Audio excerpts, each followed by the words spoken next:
Luna. Luna, réalisé par Elsa Diringer, le film choisi par François, une comédie dramatique française d'1h33 distribuée par Pyramide Distribution. Tout de suite un extrait de la bande-annonce.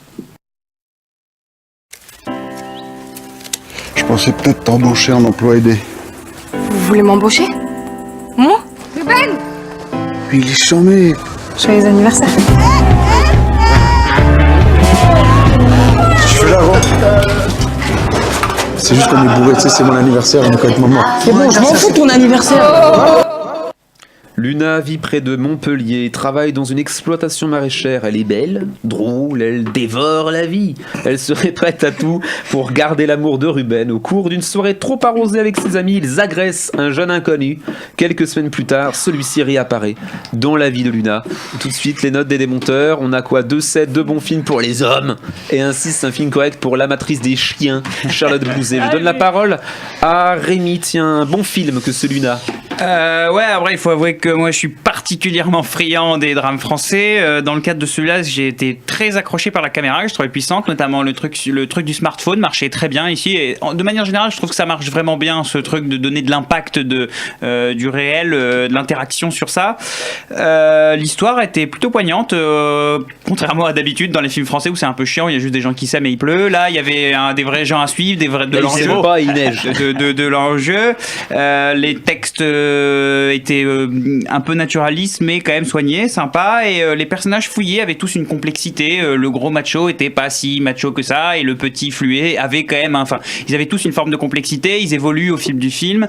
Non, franchement un bon film. Pourquoi pas plus du coup, vu tout ça? Il est vrai que j'en suis ressorti, oui, j'ai vu un film sympa quoi. Il n'y a pas de grande émotion, de grande claque, et donc du coup je m'arrête au 7. Charlotte, il n'y a pas de chien pour toi? Non, ça vaut pas le coup. Vous m'angoissez, les gars. Il y a un chien en plus, 7 pour Luna, 5 pour... Bon, moi, le début de ce film, il m'a angoissée. J'avais pas lu le résumé, du coup, tout de suite, je me suis sentie mal, j'ai eu envie de sortir. Enfin, faut s'attendre à ce que le début, il soit un petit peu gênant. C'est-à-dire je vais pas raconter. Très bien, je sais pas si on le voit dans la bande-annonce, mais moi, en tout cas, ça m'a mis mal à l'aise. Ah bon? Bah oui. Je sais pas, écoute... en tout cas, il se fait insérer une bouteille dans la nuque. Eh ben allez, voilà. Et ben voilà. C'est sur ça que rentre le film. Je trouve ça un petit peu, quand on s'y attend pas. Après le scénario. Ça peut surprendre. Le scénario, il est assez simple, mais il est efficace. Je trouve qu'on se met rapidement à la place de Luna. On est embarrassé à sa place, voilà.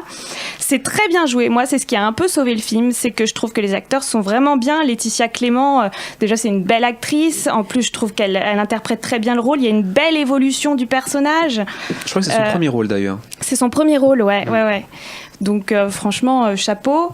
Et donc je disais, oui, il y a une belle évolution du personnage, que ce soit dans son jeu que physiquement. Ça commence par les cheveux, puis son travail qui change, le chien, il y a beaucoup d'échos aussi qui se répondent pendant le film. La pipe vs la trompette, le froc baissé par humiliation, puis plus tard le froc baissé par amour. Ah, wow. Non, et voilà. En fait, elle nous explique pourquoi le film est génial et elle nous met un 6. Non, mais Rod Parado aussi, qui avait eu le César du meilleur espoir masculin pour La tête haute, qui a vraiment... C'est vrai qu'il a quelque chose de particulier. Moi, c'est la première fois que je le voyais et il dégage quelque chose de très sensible, de très touchant, qui aide beaucoup au film.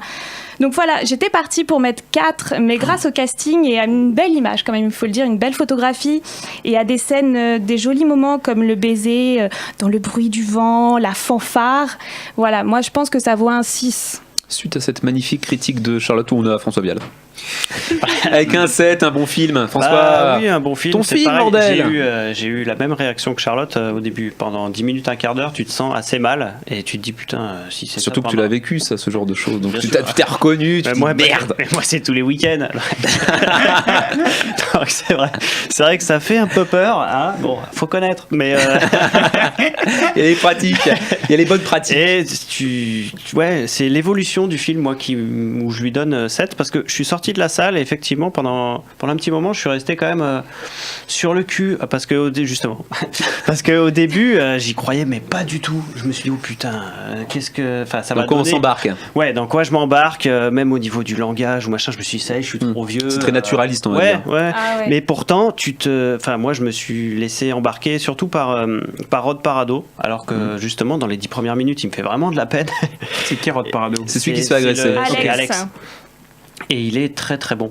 Franchement, il est assez impressionnant. Elle joue aussi très très bien.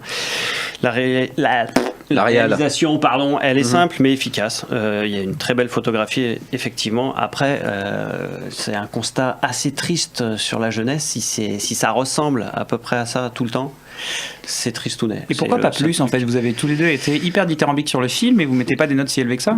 Parce que ça vaut pas plus. Parce que oui, pourquoi? Parce qu'il sera pas inoubliable. Enfin, je vais pas en rester scotché. Je vais pas l'acheter en DVD si ça existe encore.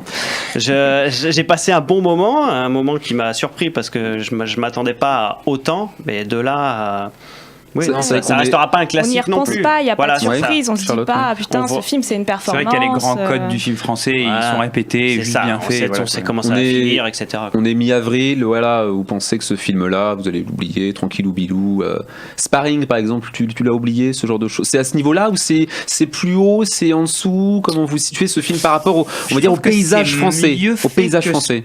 Sparring avait quand même un truc un peu différent. Tu vois pas souvent ce genre de film, et je pense que je me rappellerai alors que celui-là, des films de ce genre-là, franchement, j'en ai vu une trompette. Après, t'en as vu beaucoup aussi des ratés ou des mais celui-là, moyens. Celui-là, d'un bon calibre. Mais un bon impact. Celui-ci réussit dans son genre, mais Sparring est quand même un niveau au-dessus, selon moi. Ouais, je suis d'accord avec ça. C'est un potentiel gagnant de César ou non, pas plus que ça, on va pas s'emballer. Non. Le petit César du second rôle et de la photo, franchement, je le trouve tout droit fait pour ce genre de film. Laetitia Clément, peut-être. Laetitia Clément, ce serait plutôt surtout pour un premier rôle. Révélation, ce genre de choses-là.